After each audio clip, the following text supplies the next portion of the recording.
Silverstone, June 2006. Well, not so much gay. Stepping out of his superb Bentley Continental, Motors TV. Hello there. Rick Parfitt, the legendary singer-guitar player of the group Status Quo, Mr. Williams, sir. along with Francis Rossi. You learned me something. Now, Rick Parfitt is a motor racing enthusiast.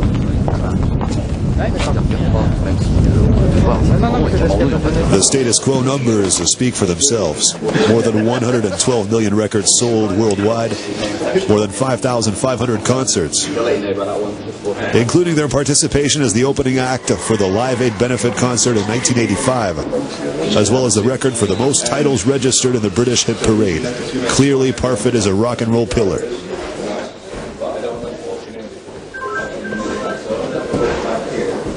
On this day, Parfitt didn't just come to visit with Motors TV. So what's wrong with this is you've got a constant radius, so it's the same level of steering. If you've got the same amount of steering, you can't possibly accelerate or decelerate. It's impossible at the limits of adhesion. At slow speed you can do it, but not at high speed. He was also on hand to get a driving lesson at the Silverstone Motorsport Academy, where a few very experienced instructors were waiting. The time to sign in, to sit in on the driver briefing and listen very closely to the first bits of advice, and a driving gear to take on the most famous circuit in all of Great Britain. Well, almost, anyway.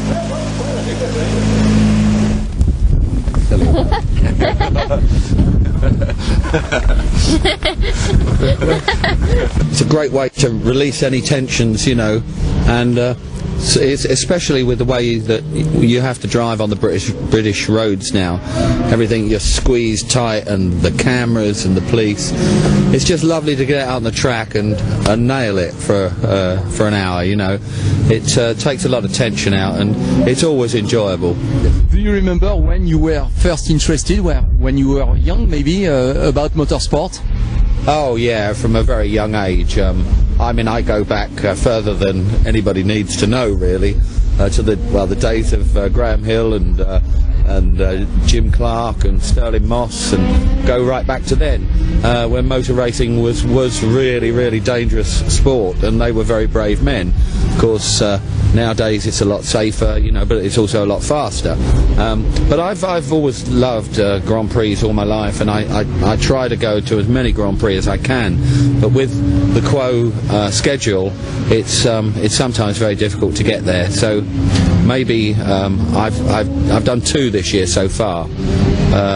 No, I've done 3 this year. So maybe with a bit of luck I get to see maybe one more somewhere. Singer or guitar player is all fine, but now he has to get stuck in. He now installs himself into the Lotus Exige. And this isn't the first time Parfitt has gotten a taste of real sports car driving. Early this year, he took part in a celebrity race in Bahrain during the running of the Formula One Grand Prix. I may never see you again.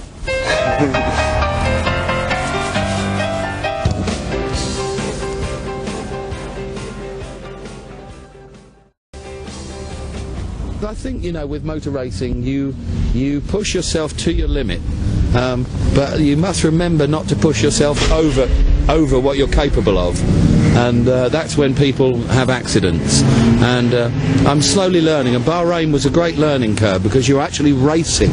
You know, it's a proper race with audience, with a big audience, you know, watching you, and it made me very, very nervous, much more nervous than a Quo concert, you know. Because it's unknown territory for me. But we survived, and we came in the top 10, so we were happy. I think the whole thing is a little bit rock and roll, you know, kind of rock music, volume, driving a car at high speed. It's all a little bit living life on the edge a little bit, you know, which I've always loved doing. And I have to say, I mean, I've calmed down a bit lately, and that is precisely why I'm able and capable of driving on the track, because I don't drink nearly as much as I used to anymore, and I just drink sociably now.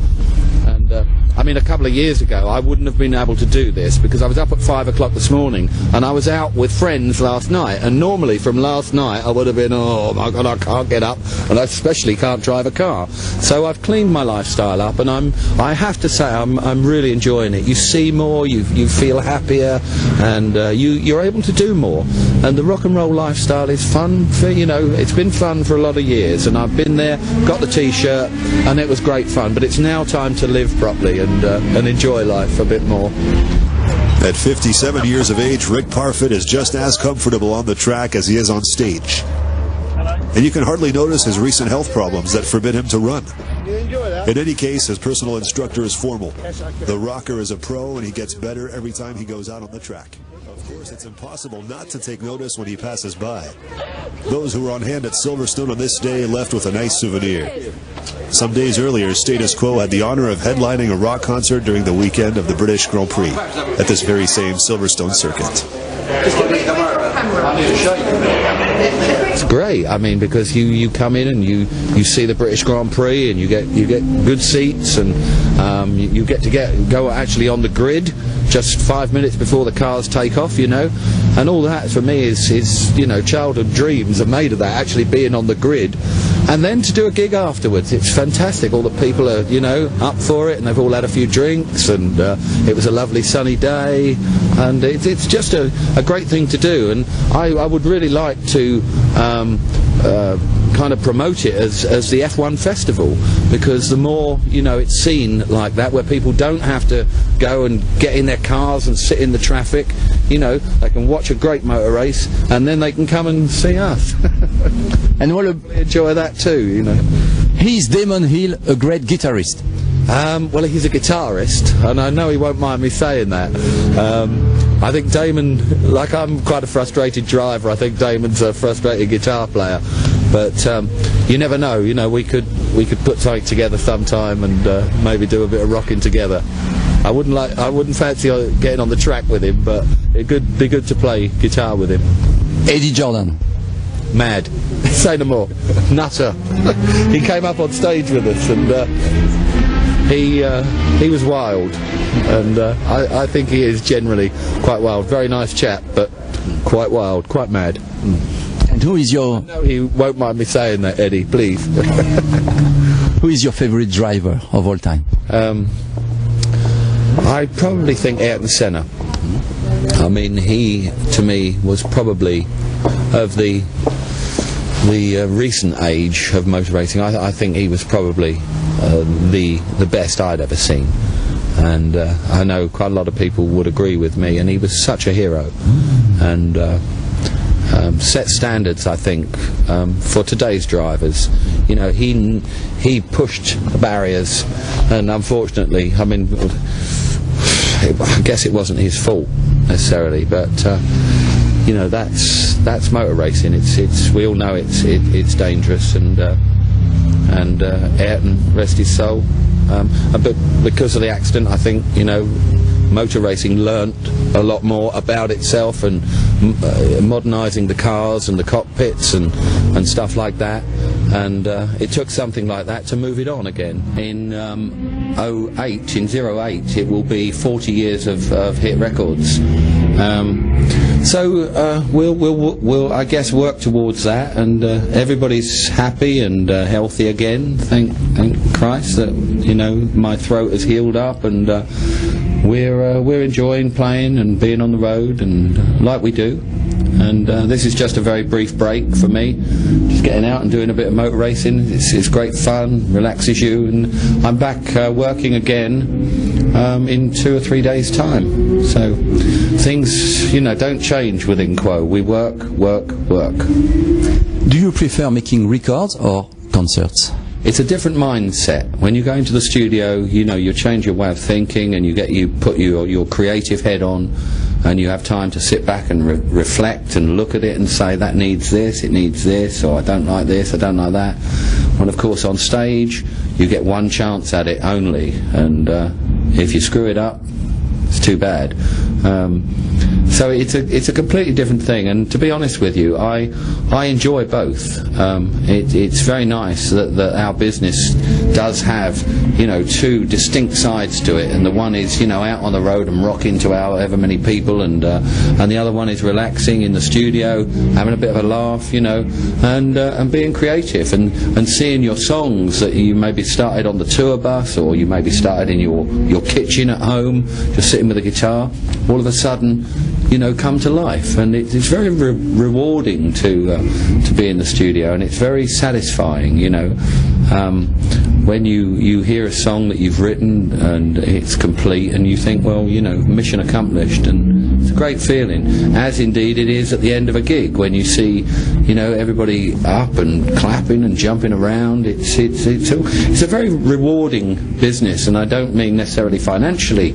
I mean, at the end of the day, I won't lie, it's great, you know, to earn what we earn in this business, but really and truly the satisfaction is making everybody happy at the gig, and once we've done that, then that's our job done. It's been axed because it's kind of like ourselves, I suppose. It's a bit of a British institution. Everybody knows, of all ages, knows Top of the Pops. And I have no idea why they've axed it, but because, I mean, you know, there's music for everybody on there, young and old, and I guess, you know, the title sounds a little bit dated, you know, because it's from the early 60s, I think. Top of the Pops. I don't know why they've axed it. It's a real shame, because I've known Top of the Pops all my life, you know, and it's a shame. So I guess that we now hold another record, because we've done it, I think, 107 times, and now, of course, nobody will ever top that. So another record, but I'm very, very sad to see it go. I think we'll go for 08, but to have 40 years of hits, and I don't know after that. I mean, like our whole career. We don't plan too far ahead, you know. I don't think you can. Let's see what happens next year. Indeed, Christ, we've got to get through this year yet. We've got a lot of shows to do this year, and we'll take next year, see what happens. I think somebody's talking about doing a movie and stuff like that, which I'd quite like to do. But I dare say we'll be out on the road doing it like we do, because, as you say, the party ain't over yet. It ain't over yet. All good things must come to an end, and the time has come for Rick to take his leave. But he definitely caught the racing bug, and the concert trail, or the route to the racetrack, is still a long one. And yep, the party ain't over yet.